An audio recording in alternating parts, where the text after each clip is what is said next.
EJ, Right. this is such a treat for me to speak with you in this way. I'm so pleased that you agreed to talk for our interview. I appreciate it. Can you just tell for our listeners, what part of the world are you from? It's Poland, central Poland, Kujawian-Pomeranian province. Okay. And can you tell me the origin of finding Tomb Raider or Tomb Raider finding you? It was probably 1997. I cannot know for sure. I think Tomb Raider 3 wasn't yet out. We had our first computer and our first GPU called Riva or Riva TNT2, and it had a demo of Bartoli's hideout. And that demo had no saves, no medikits, and pistols only. So it was our default way of playing. We just played no lots of modes because we didn't know other modes are possible. Then somehow we got a full version of Tomb Raider 2, and suddenly we're like, wait a second, you can save this game. I guess we also played like through the half of Great Wall without saving, because Lara's home has no saving as well. So we might have thought that this is exactly as it used to be in the demo. Right. Oh, that's I don't amazing. remember who found the save game panel, but it was probably by accident. So that started it all, huh? That's amazing. We played those nomads like 10 years before it was invented. You were the originals. Oh my gosh. Yeah, but we didn't tell anyone because we didn't have internet even back then. Right. I couldn't play with other people because I was the one causing them lag. How did you start with TRLEs? When and how did you start level building, and how did you get involved with the community? We had a Polish community site called TRLE something. That site is dead today since 2006. Okay. The last featured level is Plane of Jars by Richard Lothar and Titia. Yeah. So I almost missed it because I got the internet just then, like in 2003, I think. I can't be sure. So there was that 3-year window when I had the chance to spot TRLE. So somehow I found Plane of Jars. I found another level called the Fatal Death Trap, which was like the opposite, because it is just a bunch of boulders killing Lara and the game ends in main menu because there's no finish trigger. And the third one I played, I don't remember. Trios Room. That was the part when I already found TRLE.net. And 2007 was when I joined Tomb Raider forums. And I think the other people from Polish community were also dispersed to other sites. Then they founded the World of Tomb Raider. This is, for instance, where Matty was with his War of the Worlds. Yep. Yeah. And when did you start building? Building about 2004, I think, or 2005. But it was just a test room. My first build was a test room, which was called a claustro hole. It was a default size 18 by 80 square room, and there was a 2x2 sector of it with water in the middle, which was like 100, like 50 meters deep. And the entire gameplay was to dive down to the very bottom, then resurface and survive. That was it. That sounds amazing.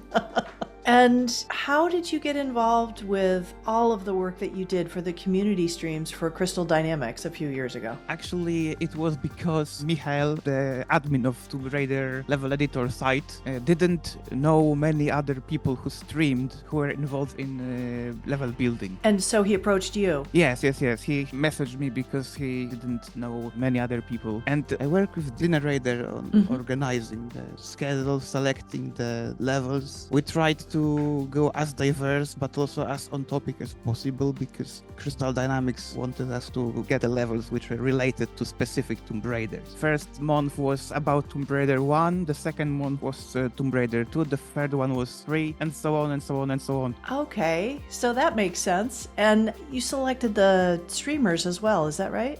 I tried to select everybody. I remember that I wanted to put a spotlight on as many people as possible. Well, I think you pulled it off. And I think it introduced a lot of new people to TRLEs. I think people didn't know that they were out there. Yes.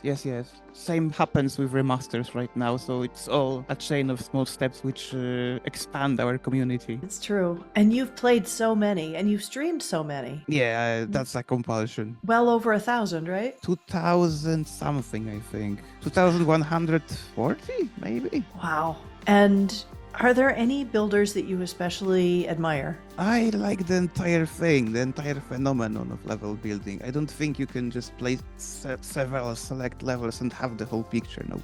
Uh-huh. what's gonna happen. First, I was playing the top-rated levels like everyone. Mm-hmm. Then I wanted to look for balance, and I played everything which is at the bottom of the list. Levels rated 0.30 to 1.0. Okay. I also made a ton of walkthroughs for them because nobody else wanted to touch them. Huh. So if you play anything from the bottom, there is a huge chance that I was the walkthrough writer. One day I forgot I played one level and I downloaded it and I got stuck. I consulted the walkthrough and I was like, who the heck wrote this? It is just a very bad walkthrough. Yeah? And I saw the footnote who wrote the walkthrough DigiFool. I was like, aha, it feels like I have evolved a little bit over those years.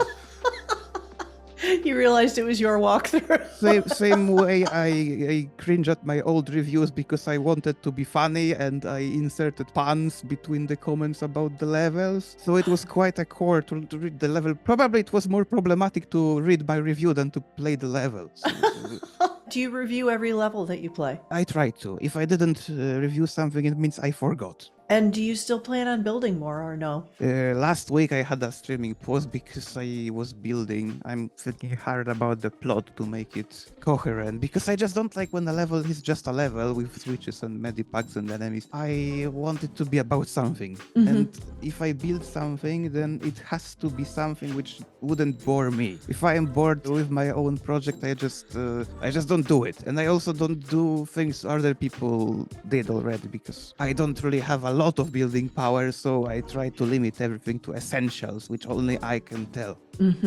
Same with the music, yeah. It makes sense, right? It has to be close to your heart in some way. It has to make sense, or it has to intentionally make no sense, but it has to be intended. Ah, okay. So it's all about the intention behind it. Yes. That's amazing. About passing the message. Yeah. So you are in the process of building. Do you care to drop any hints about what this is about or no? Yes. I'm building. Actually, I'm not yet building. It's a pre-production state because I also think about the plot. Gonna be a level based on Atlas Mines. I had a sudden enlightenment that I should build something like that, but it's gonna be with a twist. I'm also building the project which is based on the Back to Basics pack, which was used to build the Egypt competition. I didn't make it on time to be in the competition, but maybe it's even better because this level is also a little bit different and might be off topic. Also, there is a Guess the Builder competition, yeah, for the players. Yeah. And from the first lines of the level, people would know it is my level because I mentioned push blocks.